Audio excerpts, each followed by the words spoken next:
Hello, ladies and gentlemen. Welcome to the greatest games on the Blizzard. My name is Marcus Speller. With me is Jonathan Wilson. With us today is Alan Patullo, a football writer for the Scotsman and long-suffering Dundee fan, otherwise known as a Dundee fan. Alan, pleasure to have you on the pod. Thank you very much, guys. Thanks for having me. Today we go back to September 1987. It's the Skol Cup quarter-final that finished Dundee 2, Dundee United 1. Alan, why have you chosen this game?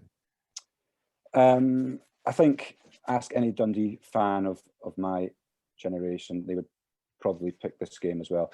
And it is, I know it's slightly strange to think the greatest game of our life is a Skol Cup quarter-final win over our rivals. And it's not as if it was even the semi-finals, quarter-finals, but to give some context to the situation, for those who don't know, in the 80s, Dundee United were, of course, the more successful team, which was hard to bear for Dundee fans, who were historically the bigger club, and under Jim McLean, obviously, who had been a coach at Dundee, crossed the road to become manager at Dundee United, just to really sort of make sure it stuck in the craw even more. He obviously oversaw this kind of revolution at Tannadice and won the first trophy, League Cup, the same trophy, the same competition, obviously League Cup. Beat Aberdeen. Then, just to further make it stick in the craw, the second trophy beat Dundee to win the League Cup final in 1980 at Dens Park, Dundee's home. So yeah, it'd been a pretty traumatic period for Dundee fans, obviously. And then just to cap it all, Dundee United won their first title in 1983 with a last game win over, guess who, Dundee at Dens Park. So yeah, so there's a lot of counselling required for Dundee fans at the time. I come in, I come in, slightly after that League Cup final loss to United, so I didn't have that to go through, thankfully. Obviously, I remember United winning the league at Dens, and but by the time I'd started to go to Dens Park regularly to watch Dundee, was possibly in the mid-80s, and so come 1987, I was just 14, I think, and yeah, I'd had my heart broken a few times by Dundee United. Most memorably, I recall, just a few months before this game in a Scottish Cup semi-final between Dundee and Dundee United, which was played at Tynecastle, Hearts ground, quite controversially, because both Dundee clubs had agreed to toss a coin and play it at either Dens or Tannadice. But the SFA, in their wisdom, said, no, we have to play it at a neutral ground. It's going to be in Edinburgh, so both Dundee fans and Dundee United fans ought to trek through to Tynecastle for this game. SFA know best, Alan. Yeah, they obviously do. And in the end, I mean, disappointingly, I think the crowd was only 13,500 when, if it had been played at Dundee, well, full house, either at Dens or Tannadice, would 20-odd thousand. But again, it was a classic encounter at Tynecastle, even though Dundee 2-1 up at half time. I was making plans with my sister to go to the final. I was so confident Dundee were going to see this through. Very foolish. I was very young and very foolish. So we were 2-1 up, half time, looking good for it as well. And then second half, typical Dundee collapse. United beat us 3-2, and they went to the final and proceeded to lose to St Mirren. So it's regarded, that game is regarded as the what if moment for Dundee, because Dundee have not won the Scottish Cup since 1910, and that was the year. We had a good team. Yeah. If we just seen that semi-final through, and then got to Hampden, I'm sure we would have beaten St Mirren, and that would have been all my problems solved. But yet here I am, aged 47, nearly 48, and I've yet to see Dundee win a major trophy. I'm not counting. Sorry, excuse my ignorance, but what is the difference between Dundee and Dundee United? What determines which one you support? I go to Dundee and ask them that very question. I implore you. It's difficult to answer because it's not as if you can even say, like in Edinburgh, for example, it's the east side, you're a Hibs fan, west, you're a Hearts. Obviously, at Dundee, we have this curious situation of the two closest grounds in Europe, I think, world football, and so it's not as if it's even what part of the city you're born in. What is it? mean, the remarkable thing about Dundee football is within the same family, you often get Dundee United fans and Dundee fans. So it's slightly perhaps similar to Liverpool, Merseyside, but you kind of find that sometimes as well. So it's a good relationship. It's I hate to say it, it's quite, the games are usually fairly friendly. Obviously tense themselves. Actually, 90 minutes very tense, but I'm still in awe when I go to watch or report on these games now as well, and you see families walking up the road and some bedecked in tangerine and black, others dark blue, red and white, and Dundee scarves walking to the same ground, and it's like the great. I love it. Again, this will be unique, surely, that often the away team will often get changed in their own ground and then walk across the street to play the game, which is a unique thing. So, but yeah, I don't know. I mean, I can only my own story. I quite like it. My first game that I went to see Dundee play was the first game of the 83-84 season. United had just won the league, and so I don't know. I don't know why I chose Dundee. I think it was just a defiance. I didn't want to support the team that had just won the league. I wanted to support the underdogs, I suppose, and I have no regrets. You didn't want to be a glory supporter, which I think, in hindsight, you'd have been safe with either team with that. Yeah, but at the time, Dundee United were a big side. It's funny you talk about that Dundee were traditionally the biggest side, because I grew up in Scotland myself, right? Edinburgh. Yeah. Right. And I began to sort of become conscious of football probably really sort of 89, 90, really. And of course, for me, Dundee United were always one of the biggest sides outside the old firm. You had Aberdeen as well, Hearts and Hibs. Actually, at the time, really, it was Aberdeen and Dundee United were probably bigger than those two. And as you say, Dundee, they hadn't won a major trophy since the League Cup in the mid-70s. They had won the league, the top flight, of course. Not many sides in Scotland have. They could that. But Dundee United, but they had a number of finals that they reached in the 80s, Dundee United, but they would always fail at the final. I'm sure. So you would probably cling to that as a Dundee fan, perhaps, maybe. Yes, yeah, you did. I have to say, you did. It's terrible to admit it. Terrible to think. It's terrible to think that when Dundee United got to the final of the UEFA Cup against Gothenburg, everyone in Britain, which a football fan I imagine, was saluting this achievement. Well, in Dundee, there's this little knot of bitter Dundee FC fans who were cheering on Gothenburg, celebrating Roma buying the ref in 1984. Oh yes, you still see Roma shirts at the end of the park. AS Roma shirts. You do actually. It's quite amazing. Absolutely amazing, mate. I mean, look, if we're talking about histories of the two sides, it would be remiss not to say that Dundee themselves got to the semi-final of the European Cup in the early '60s. So just to be fair. Well, I mean, that's the extraordinary thing, isn't it? For a long, long time, Bob Shankly was the more successful brother because of what he'd done with Dundee. Absolutely. Yeah, I was just thinking, it's funny, isn't it? Because this 1987 game we're talking about, I mean, it was only 25 years earlier that Dundee had won the title, and as you say, next season got to the semi-final of the European Cup. And if they had got, I mean, it's incredible to think, but if Dundee had just got past AC Milan in the semi-final, and they did beat AC Milan at Dens in the second leg, obviously they'd lost 5-1 in the San Siro after a second half collapse, 1-1 at half time, second half collapse. If not for that second half collapse, Dundee would have been playing the final of the European Cup at Wembley against Benfica. And I've spoken to a lot of Dundee team of that era since, Ian Muir being one of them, Alan Gozine, and without, to a man, they all confidently would have beaten Benfica, because the Wembley turf, they think the wide Wembley pitch, they thought would have suited Dundee, because Dundee were a good footballing side. Bob Crampsey, no lesser authority, called Dundee the most classical football side he'd ever watched.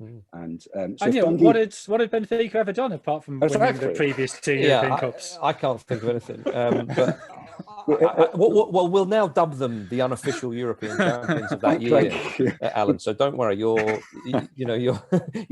mythology is safe with us, I think. We'd never have heard of the Lisbon Lions. It's a butterfly effect, isn't it? Just little things like that just go your way. If only you hadn't let in those 4 measly goals in one half. and there's the great excuse, and I don't know whether it's just true or not, but the great excuse that Ian Muir told me was that the Italian photographers were using flash bulbs and they'd got in the flash had got in Bert Slate to the goalkeeper's eyes, and Dundee had lost these 4 goals. But yes, you're right. But as I say, they did win the second leg 1-0. Yeah. Which is something. It's something to hold on to. Yeah. So at the time, as you say, Dundee United, they are the big side in the city, and I'm guessing that would be grating on Dundee, as you say, especially with that league win only a few years early. They won the league at Dens Park. I think they won it by a point, didn't they, above one of the old firm sides? Yeah. So it was a close run thing, but there was a lot more quality, because again, in this day and age, talking about these Dundee sides in going far in cup competitions, winning league titles and in Europe. And I know we've covered quite a bit of history there. We're not just talking about that season, but one wouldn't think that though in the present day. No, exactly.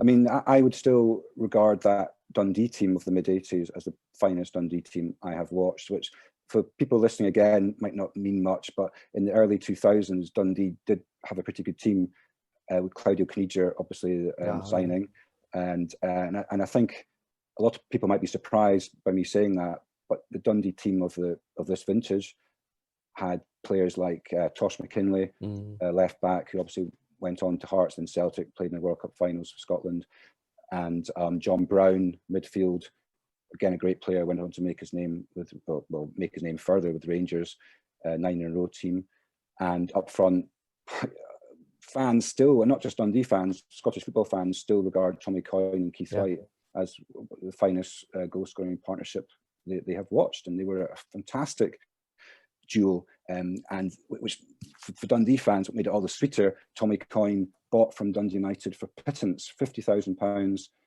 came across the road to Dens, started scoring like no one's business, ended up leading the European goal scoring charts in this season we're talking about, and was only overtaken in the last few weeks of the season by a Turkish striker whose name escapes me, who scores something like a hat-trick each game for about 3 weeks, and just overtook Tommy for the Golden Boot, European Golden Boot Award. So it was, you're right, Dundee had a good team. He was a player. I mean, we saw him at the '94 World Cup, of course, with the Republic of Ireland, and if my memory serves me well, Alan, he may well have scored a winning goal in a cup final for Celtic against Rangers. He scored a winning goal in I don't know, was it a final? It was a Scottish Cup tie. Okay. I'm pretty sure. And he got, funny enough, he got bundled into the back of the net by John Brown. It's quite memorable footage of Tommy scoring, then John Brown coming in afterward. It was quite near the goal line, very much from 10 inches or something, and John Brown just came in and booted him into the goal net just for good measure. Two teammates, 2 players of this Dundee, of 2 ex-teammates of this Dundee team we're talking about. But yeah, Tommy Coyne, a wonderful player. That '94 World Cup we talk about, I think his lone striker's performance up front for Ireland against Italy in the Giant Stadium, one of the bravest performances I've ever seen from a striker. He just ran himself into the ground in that heat as well. Yeah. For me, one of the first occasions I'm very conscious of a team playing a one up front. Obviously, it's very much the thing now, but back then I remember being find it quite interesting. So yes, some good players, and then if I may indulge myself, the best player I've seen at Dundee in my time sporting Dundee, and again it might surprise people who obviously I've saw Claudio Canigia play for Dundee, Jim Duffy, the skipper at the back, centre half, wonderful player. Yeah, a hard man, it's fair to say as well. Yeah, but yeah, absolutely, absolutely 50-50 challenges were his speciality, but had class as well, undoubted class. Yeah, I suppose it goes without saying, really. You're playing for Dundee in the 1980s. You're not going to be a soft lad, are you? No, you're not. Oh, dearie me. All right, gentlemen. Well, let's have a quick break, and then after that, we'll talk about the match itself. See you in a moment, everybody.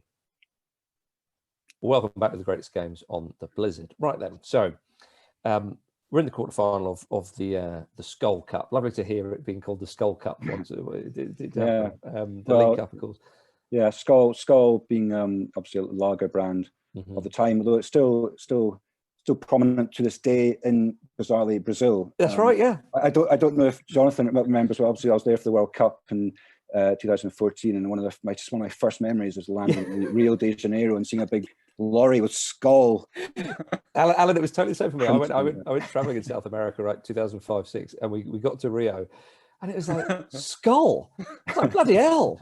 My goodness. And you try and explain that to the people you're with, and it just deaf ears, you know. But it was, I'm glad that had the same effect on you. Because I mean, maybe I'm misremembering this, but my sort of memory of Skol was it was very much the cheap lager you drank if kind of, there was nothing better. It was the final choice. If you went to the supermarket at sort of 9 o'clock on a Friday night, that's probably what you'd end up with, because all the good stuff would have gone.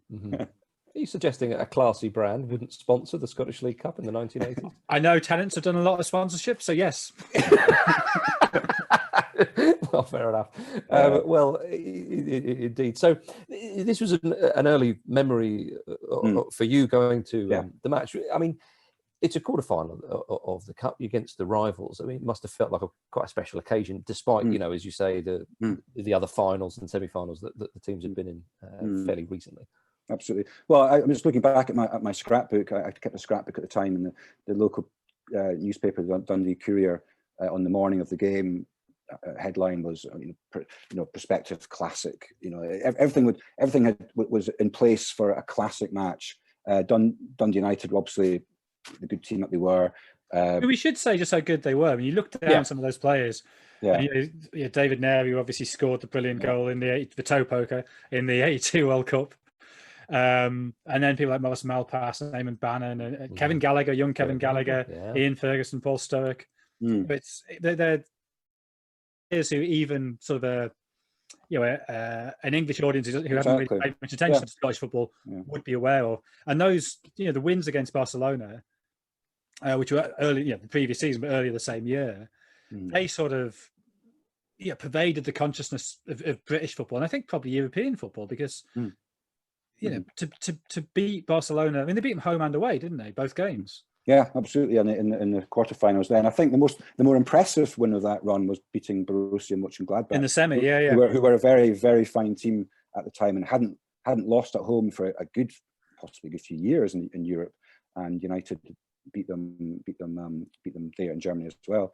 They were a pretty formidable team. And obviously Jim McLean is one of the great managers with this sort of volcanic temper. And I mean, what was Jockey Scott like? I mean, was he? Well, I mean, my assumption is all Scottish managers of the '80s are exactly the same. But is that fair or? Yeah, probably fair. Well, yeah. What do you mean, Jonathan? In terms of just gnarly and? Why would you just keep that to the '80s, Jonathan? That's my question. Well, I was sort of thinking, you think of Fergie and the very much the the iron fist and the iron glove. Not much velvet going on. It's very much we'll emphasise the iron bit. Yeah, well, a lot of sticks and not very many carrots. You're right to mention Archie Knox. Was Archie Knox? Jockey had succeeded Archie Knox at Dens. Archie left Dundee shortly beforehand to go back up to Pittodrie to become Alex Ferguson's assistant, which didn't sit well with Dundee fans. A Dundee manager walking out to become assistant somewhere else, but it kind of probably was the right decision in the end, because he ended up at Old Trafford before long.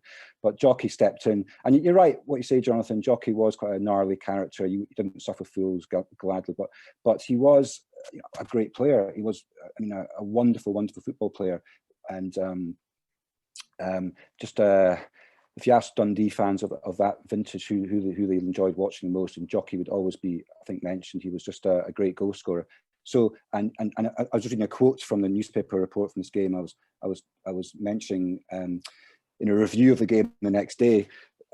Jockey himself says, I was a forward player. I don't know how to defend. So the Dundee team of the time were a team designed to attack, really, and they really were. And obviously with Wright and Coyne up front, both of whom were Jockey Scott signings, signed within 8 days of one another the previous season, I think I'm right in saying. And Keith Wright coming from Wraith Rovers, Coyne, as we've said earlier, coming from across the road, and they just seemed to gel. And it was a very exciting team.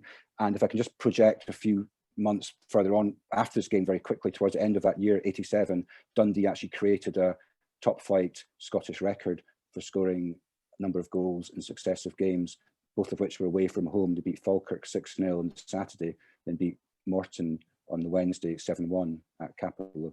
So they were, as I said, the team who knew where the goals were. So as you can imagine, the anticipation for this match September the 2nd, 1987, had been building for weeks since the draw. Dundee had beaten Dunfermline 5-0 on the Saturday, funnily enough, with Tommy Coyne scoring 4 times. Cool. And so, yeah, they were in form. And I mean, you were still at school at the time, right? Yeah. So presumably schools were totally mixed Dundee and Dundee United fans. Yeah, I hope to avoid this. But I was sent away to school in Edinburgh, so I was very much the only Dundee fan in my school. but yeah, back in Dundee, both fans, as I say, the Dundee United fans were mixing. Mm-hmm. There was a bit of controversy prior to this game. Dundee had not made it all ticket, and so basically it was just turn up, pay at the gate, and you come. Obviously, a huge crowd turned up. It was the last time over 20,000 fans had been gathered inside Dens Park, and I think Dundee were slightly taken aback by this, taken by surprise. This was the previous derby, only 15,000 people had been at, so it was like 5,000 more. And there was quite a lot of, if you look at the letters page in the Courier for the days after the game, a lot of disgusted Dundee fans, even given the result, who hadn't got into the game because they had to lock the doors at 10 minutes before kickoff, saying we missed the greatest night of recent times because Dundee hadn't got their act together and made it all ticket. So it was a spellbinding atmosphere, and as I perhaps we can talk about this later, but as I say, my memories of the game itself very pure, because I haven't, and nobody else has ever seen any footage from the game since, because for some reason STV, who had the rights to the Skol Cup, didn't start showing or recording games until the semi-finals. So this game is lost forevermore. So I mean, that fact seems quite hard to square with the fact that you're getting 5,000, not just 5,000, but sort of 30% more fans than the previous derby. So why had it captured the public imagination but not the broadcaster's imagination? Good question. I honestly do not know, and I've done some research into this because I'm hopefully writing an article for Nutmeg magazine on this same game, and overkill or what, huh? but I have asked a couple of Scottish football historians why this wasn't shown, and they can't come up with a decent reason either. There had been some dispute this season before, I'm right in saying, which meant a lot of the games hadn't been shown, some TV dispute, but sports scene and the league games there were highlight shows of the league games at this time, just not the Skol Cups. So I think it was just comes down to STV deciding, well, let's not bother with this until the semi-final. But that extra 30% on the gate, is that just because it's a quarter-final, or was there something else going on? I definitely think Dundee fans, for the first time in a long time, knew that they had a good team and knew that they had a good chance of winning this match. And I think that... Right, because I was looking at the sort of head-to-head, and was that spell between December 79 and September 79, September 83, when there's 13 games in which Dundee failed, don't beat United. But it seems to be roughly, maybe slightly United on top, but roughly 50-50 from then. Yeah. But this is the sense that the Dundee United past the peak, and now is where you can get at them. Yeah, well, I think so. I think United are probably still at their peak, but I think Dundee, as I say, were as playing as good, as attractive football as they have done for many, many years and have done since. I think that a lot of Dundee fans who might have been lost to going to games in the previous years were definitely attracted back, because one of these letters I'm talking about, there's some angry fans saying, I admit I'm not a season ticket holder. I've not been to a game for many, many years, but I won't be back again after the way. Only typical Dundee. But you're right, Jonathan, absolutely right. Dundee had a better derby record than they had any right to have in that period, because obviously United were a good team, but Dundee were still had a happy knack of posting some decent wins over United at Tannadice and Dens, more often at Tannadice, funnily enough. And this derby we're talking about was the first game of guess how many meetings that season? Incredible. Eight meetings. Yeah, because in the cup later on, in the Scottish Cup later, they had to go to a second replay to separate the sides. That's right. So notice you didn't choose that one because Dundee United won it 3-0 in the end. But we've had enough of the bad memories. Let's drill down into this one. So, it's a Dundee United. I think it's fair to say probably be favourites for the game, despite it being away from home. Although, as you've said, away from home is about 100 feet away from where their home is. And it didn't take long to get the first goal of the game, and it was former Dundee player himself, Ian Ferguson. That's right. Yes. Can you tell us what happened? Because of course, you could say anything and we'd have to believe you. Exactly. This is why I chose this game. Yeah. You can't contradict me, whatever I say. Yeah. But following off, my memories, again, it's funny how your memories of the game are possibly wrong. And I'm reading the reports again. I remember the Ian Ferguson goal, this early goal you talk about being scored at the opposite end of the ground. So it just shows you that it's funny how memories become warped over time. But I think I'm right in saying it was a header.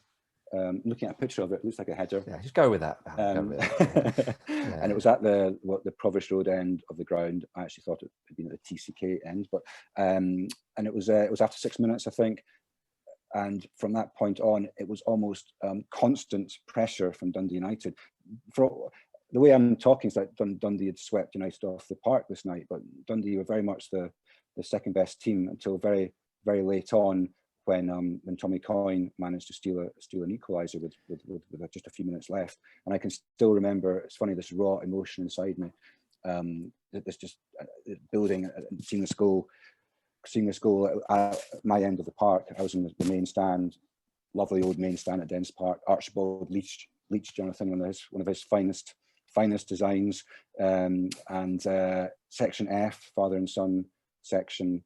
So I was watching this, and Tosh McKinley crossed. Tommy Coyne managed to just dive in before Hegarty, I think it was, and the ball crossed the line, and that was just with a few minutes left. And the roar was something I can still remember to this day. And it's funny, you'll find Dundee fans, wistful Dundee fans, still quoting this paragraph from the Dundee Courier match report from the following morning's paper. And I'll just read it here. The night sky was split asunder with the roar that followed. And as the dust settled, Harvey went on for many, and United manager Jim McLean left the director's box for the trackside bench. So McLean obviously took this point to thinking, oh dear, things are getting serious here. Dundee are back in the game, and came down to the dugout. If I just mentioned Menny there, Vince Menny, another player that played that night, the first Scot to score a goal in the Bundesliga. Ah, good knowledge. Playing for Cologne. So Dundee signed him from Cologne with great excitement amongst Dundee fans. We've signed this German crack from Cologne, and he was never as a player promised so much and delivered so little. He was later dubbed Mince Venny. Nice. Venny. He knows he's probably assimilated into Scottish society if he's got that name. Reading the report, it sounds like the first half particularly was just all Dundee United. I mean, yes. the report I read suggested that Dundee United's keeper, Billy Thompson, hadn't touched the ball until the 15th minute. Mm-hmm. It was such a sort of siege for that first half. Yeah. And then I guess that thing of, we can't finish him off. And so you start thinking, oh no, it's going to be one of those nights. Yeah, exactly. I think that was the case. And obviously Dundee got the equaliser at the right moment. Game on that equaliser, by the way, this is and this adds to the mystery of what happened that evening. I found on a one of the sort of some blog or whatever it was that Keith Wright got the equaliser at 5 minutes. Right. No. So again, it shows you that the memories are kind of all over the place. But as you said, absolutely, and it's fascinating you say that, because I mean it really is remarkable. There's no, I'm looking at Scottish Cup ties, and there's footage existing of Scottish Cup ties in the 1920s, third round ties, not even finals I'm talking about, and here we are, nothing, not even a club. You'd have thought the club would have some kind of guy operating a video just for tactical reasons as much as anything else up in the gantry, but no, nothing. So nothing exists. And I mean, it's strange that, because there's two obvious examples to me from English football that are roughly contemporaneous. There was the famous goal that Jan Molby scored. Would have been, would it be 84-5 or 85-6? But during the strike, during the period when football wasn't on English telly, and it sort of gained this sort of mythic status that he picked the ball up and halfway and beaten 84 men and lashed in from 3,000 yards. And then they finally did find some like security camera or something and got footage of it. And it's a good goal, but it's nothing like as good as people suggested. And the other one is again would have been 85, and it's the Milk Cup semi-final second leg when Sunderland beat Chelsea 3-2 at Stamford Bridge. And there's the mention. Ken Bates had refused TV cameras in, and I'm still not clear whether that was a financial decision or whether it's because he was worried about the inevitable crowd trouble, because there'd been crowd trouble in the first leg and it was obvious what was going to happen. And the second leg is horrific. It's one of the right at the height of violence in English football. And the Sunderland's second goal is a police horse in the box as the ball crosses the line. So there is an argument that probably shouldn't have counted, but who's counting now? Did they get that Newcastle fan to kind of usher it on? And in the end, the footage that exists of it was Sunderland, the club, had got permission to take the game for their own research, for their own, I don't know, to build their own database. And they then immediately sold that to Tyne Tees, and Ken Bates was furious. But Sunderland just won a semi-final of a cup. It's not the kind of thing that happens every week. So. But I thought you were going to say that there was a Robin Friday goal for Reading, apparently, which was meant to be an outrageous. But the other one, that wouldn't have been top flight, though, would it? Whereas I think what makes this odd is the latter stages of a major tournament, major competition. So it is odd that we're talking, comfortably our lifetimes. So maybe not Marcus's, but certainly mine and yours, Alan. But I can remember, only 35 years ago, and I can remember in the mid, perhaps in late 90s, apparently. Old Chico Charnley scored like a halfway line job for Hibs or something like that in the cup, and that was at Easter Road, and there was no cameras there. Everyone at school was going, apparently there's this goal, and it's a very, very strange one, very strange. But we take your word for it, Alan, that they've got an equaliser. I'm still, it's one of those things you think, maybe sometime somebody will unearth a videotape in their VHS or Betamax in their attic. Of some cine camera footage or something, so I'm still hopeful. It turned out that Dundee United actually won the game. But the game was taken to extra time, as I understand it, and Dundee found a winning goal in extra time. What was your memory of that?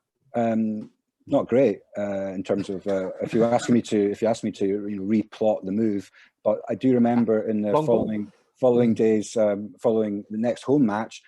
Again, this goes back to this no footage existing. Somebody had drawn Stephen Borland, I'll give him a mention, had drawn a cartoon, quite a rudimentary cartoon of the actual goal, of how the move, and how it came to be the winning goal, Keith Wright's goal. So in the next home match programme was this cartoon diagram of the goal. So that was as good as it got in terms of having something to remember the goal by. And it was a move involving, I think, Tommy Coyne and Graham Harvey, who'd come on a substitute, another striker, and played Keith Wright in, I think, left of the penalty area. He came in and just stroked the ball past Billy Thompson into the corner at the Provost Road end of the ground, where all three goals were scored. And again, the roar is something that will remain with me. But I do have to say this, because here I am talking about this, what I feel is the greatest game in my lifetime. And I've been very fortunate to cover World Cup finals and cracking games like Real Madrid, Man United at Old Trafford when Ronaldo scored that famous hat-trick, the Brazilian Ronaldo. Here I am talking up this Dundee United Skol Cup quarter-final and as my greatest game. And I asked my dad, who keeps a diary, farming diary, if I could look back at it for 2nd September 1987. So I looked back at it, and I don't know if you want me to read out what he please do. Yeah. It was just goes to show that he didn't find it quite so memorable. Fine and dry. Morning, moving classon, which is a type of grain, he tells me, classon from the clays field into the dryer, as in the grain dryer. Started to cut at 11 a.m, finished and then started on the peas. Poor crop, out until 8 p.m. Dentist in the afternoon. Then the last line, take Alan, Duncan, my friend Duncan, Roseanne, my sister, to Dens to watch Dundee beat United in Skol Cup 2-1. Yeah, there it is. And it's the only information that we can absolutely be sure of, considering that nobody has any footage of the game. Yes, exactly. Oh, So Dundee managed to see out the game. I'll just quote the last paragraph of the Courier then. With the exultant Dundee fans on their feet, applauding their heroes, Shannon, Rab Shannon, flat on his back with cramp, and the entire Dundee bench leaping in the air with joy. It was all over. Dundee win the semi-final. Yeah. What happened in the semi-final? Yeah, they probably lost 2-0 to Aberdeen. If I may, another reason why this match exists so deeply in my memory, Jim Duffy, we talked about earlier, Jim Duffy, the finest player I've seen in a Dundee shirt. The following Saturday, Dundee were at Ibrox. Jim Duffy turned awkwardly in the ground, did his knee ligaments, and had to announce his retirement the following week. And in one of the greatest blows of my young footballing life, I still remember the Sunday Post headline informing us all this, again, before the internet. The first time you knew this was literally opening the paper on the Sunday morning, I remember, and it was Duffy's career over. And so this happened, obviously, just a week before the semi-final. And Dundee were playing Aberdeen, who were our bogey team anyway, in the semi-final at Tannadice. Huge crowd again at Tannadice. Even given the Duffy news, there was still a great deal of expectation, anticipation from Dundee fans. And we were 1-0 down within 25 seconds, I think. Robert Connor scoring for Aberdeen, ex-Dundee player. It was a cruel moment. And I think, as I say, this game we're talking about, this was the last 90 minutes, the last 120 minutes, so it proved, of Jim Duffy being the player he was. He did try and make a comeback a couple of years later for Dundee, and he did well. He did come back and play again, but he himself concedes he was 75% the player he was. So there is some, as I say, it's a great night, but very much there is a poignancy attached to it as well. Sure, yeah. And of course, if they hadn't conceded those 2 goals to Aberdeen, they may well have won the tie and probably beaten Rangers in the final, Alan. Exactly. So anyway. Oh, Alan, it's been a pleasure talking to you about this game. I think we've got clarification on what happened that evening. The plot hasn't thickened anymore. I think that's it. We've got it, and it's been a pleasure. Thank you very much. Thank you very much. Thank you. For more stories like that, do check out theblizzard.co.uk. So there we are. Thank you very much for listening. Appreciate it. We're back next week with another great game for football. Thank you, Jonathan. Cheers. Thank you. Thank you for listening. See you next week.